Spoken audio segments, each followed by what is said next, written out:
Hello, traders. It is Monday, September 21st. We're about 3.5 hours, 3 hours and 15 minutes into the trading session. Nasty start to the week. We've got a lot of weakness, and I believe that we are setting up for a shorting opportunity right here. I would be looking at this as a short. We have the 10P indicator has crossed bearishly. There's a cross right there, another cross here. Now we're starting to break down below this compression. I think this is the momentum that the market needs to break through the low of the day. It needed a running start at that low, and I believe that we will be taking it out.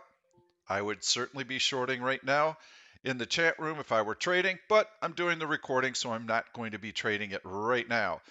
The market has been able to close below the 50-day moving average. We'll go into the daily chart, and you can see that we are right below that support that was formed. One, two, three tests. We had a fourth test last Thursday and then a breakdown on Friday. I'll put that 50-day moving average up, and that was breached, and we've been able to close below it.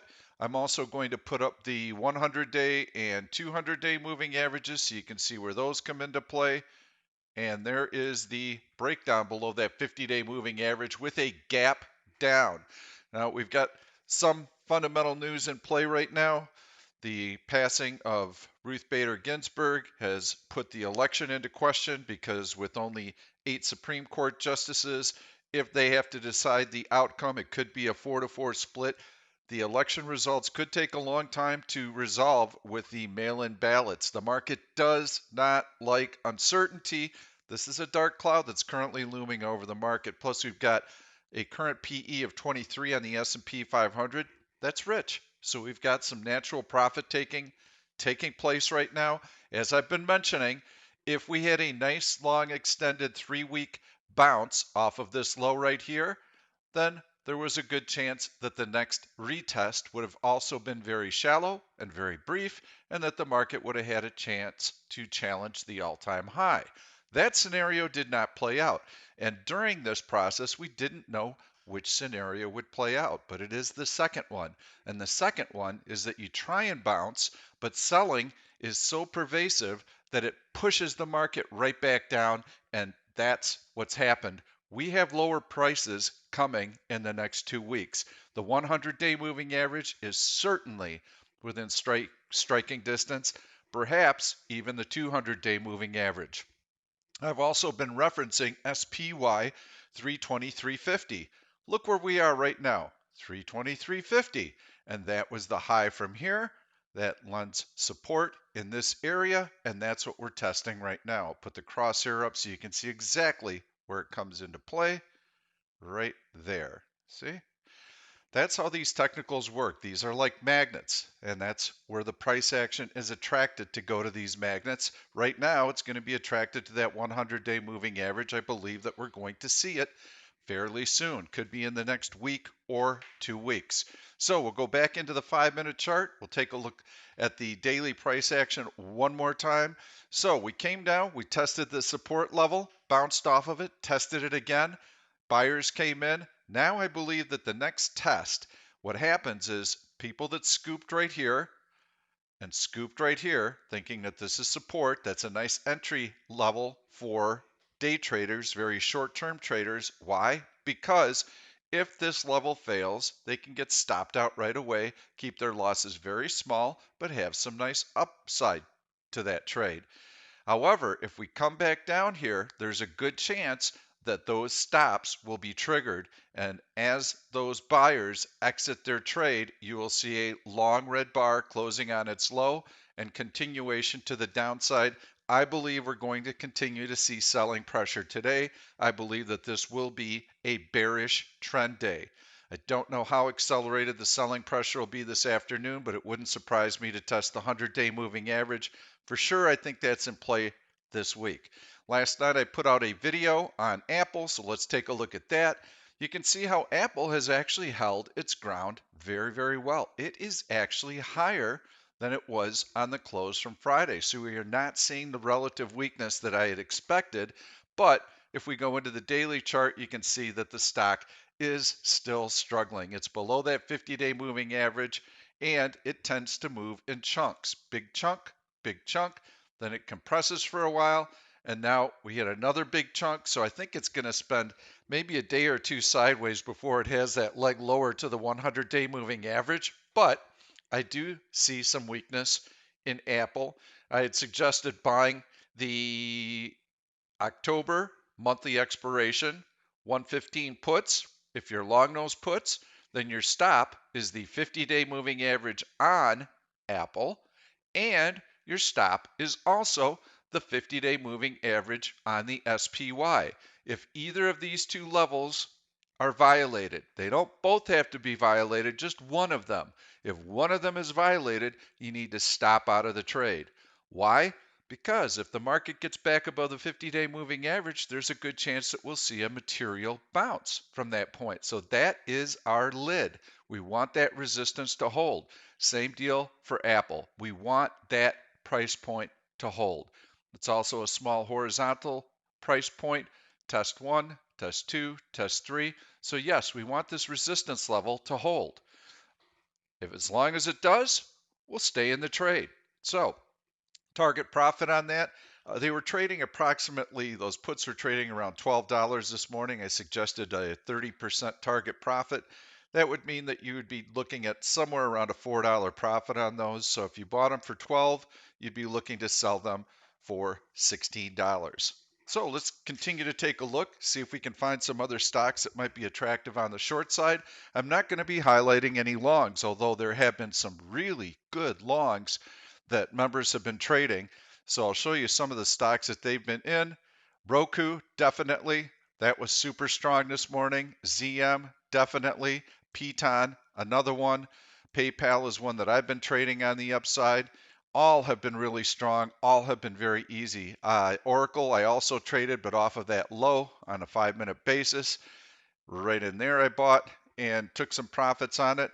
So there are still some decent stocks that you can trade on the long side when the market finds support, just like it did back here. So when we had a bullish cross on that 10P indicator, then we were in, right in here, we're in buying Piton, buying Roku, all of those types of names. But you had to be in and out, and now we're getting that breakdown right in here. Watch this, folks. We've got that breakdown through that compression. We've got that 10P indicator heading south. I think we're going to challenge the low and perhaps even take it out in the next 15 minutes. We'll keep an eye on that during this presentation. Now, let's go in and find some stocks with relative weakness that we might want to be shorting on an intraday basis, on a day trading basis. We'll go into heavy selling. Google, challenging its 100-day moving average. MA, that's MasterCard, also looking very weak. Go into this chart right here. Take a look at the daily chart. You can see how MasterCard is below the 50-day moving average. It's also testing this horizontal support level right here. Big gap down. I think MasterCard should gain some momentum, get back down to the low of the day. Then it would have that 100-day moving average in range. AXP, nice breakdown below the 100-day moving average. Also looks good. Upward sloping trend line violated. You can actually draw the trend line from here all the way through here. And if you did that on a GTC basis, you would get a pop-up alert today that says, hey, AXP is a really nice short. And when you got that alert right on the open, you would have been able to take an aggressive short in AXP, and then look at that nice profit that you would have had. You've got to draw diagonal alert lines, trend lines with alerts.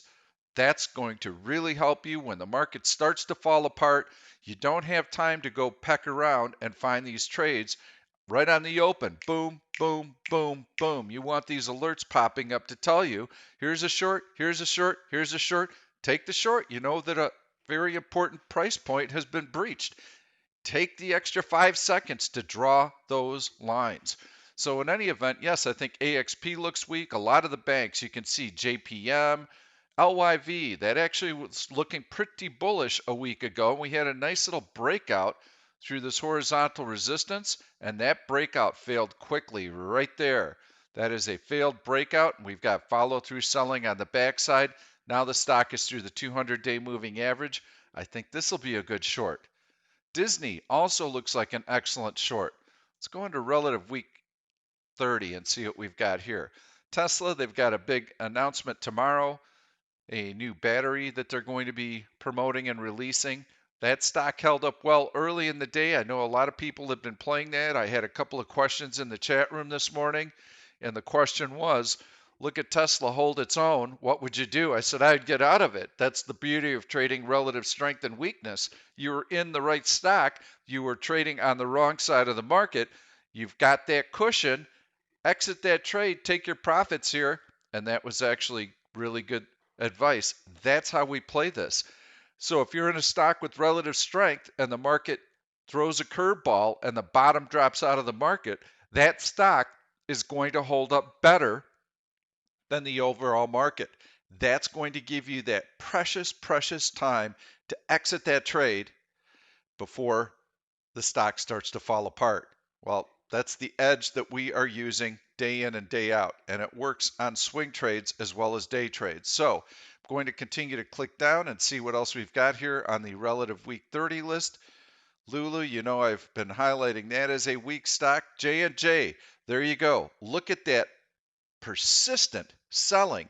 Even when the market bounced right here, the stock was continuing to tank. Let's take a look at that D1 chart. Oh yeah, below the 200-day moving average. This could be my favorite short of the day, and I'm going to write it down. I believe it is. Johnson & Johnson, nasty. Cat, I shorted earlier today. I think that's also got a very nice shorting pattern to it. So CAT, also excellent short. Right on the relative 30 watch list. 4 stocks to pick from. We're not talking about 24 stocks that you have to click through. When the market starts to show us some weakness, especially after a nice little bounce, we want to see what's been drifting lower while the market's been bouncing. UPS, a little on the weak side. COST, still has its low of the day intact, and it still has the low from Friday intact, so not my favorite. Out of all of them, CAT would be my favorite, and Johnson & Johnson for sure. Bear run. This is going to show us stocks that have momentum on the downside. Mondelez, new low of the day, below the low of Friday. Let's go into that daily chart. Oh yeah, below the 50-day moving average as well. You've got a double top, lower high, downward sloping trend line here. Yep, breached that horizontal support. Yes, I think Mondelez grinds its way down to that 200-day, 100-day moving average around the $54 level. Not a stock that moves quickly, but it can move very consistently. BMY, nice breakdown through horizontal support below the major moving averages. Yep, long red candle. BMY, I know from trading it, this stock is choppy, so you have to wait for bounces, and then you can short it on those bounces. So you'll get bounces like this, draw your upward sloping trend line. When it violates that, then you can start to short it.